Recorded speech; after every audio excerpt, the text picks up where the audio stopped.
In this video, we demonstrate importing an OpenFlight model using our Flight Importer SDK for Unity.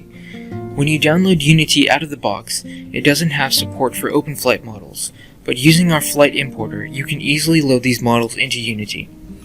Go into Assets and then Import OpenFlight. Here we are going to import an OpenFlight file. During the import process, the texture files used in the OpenFlight models are being converted into a Unity-friendly format. It is also creating meshes and materials and putting those objects into a game object tree. The imported model follows the structure of the original OpenFlight file.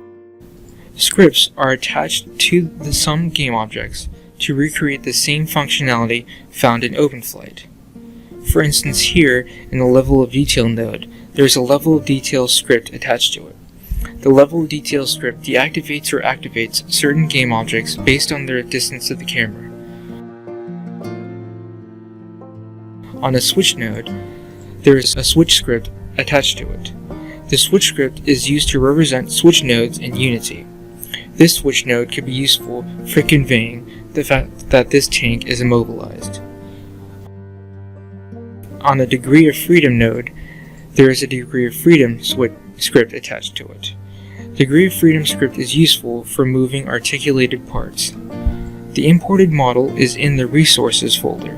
It contains a prefab which you can drag and drop into the scene.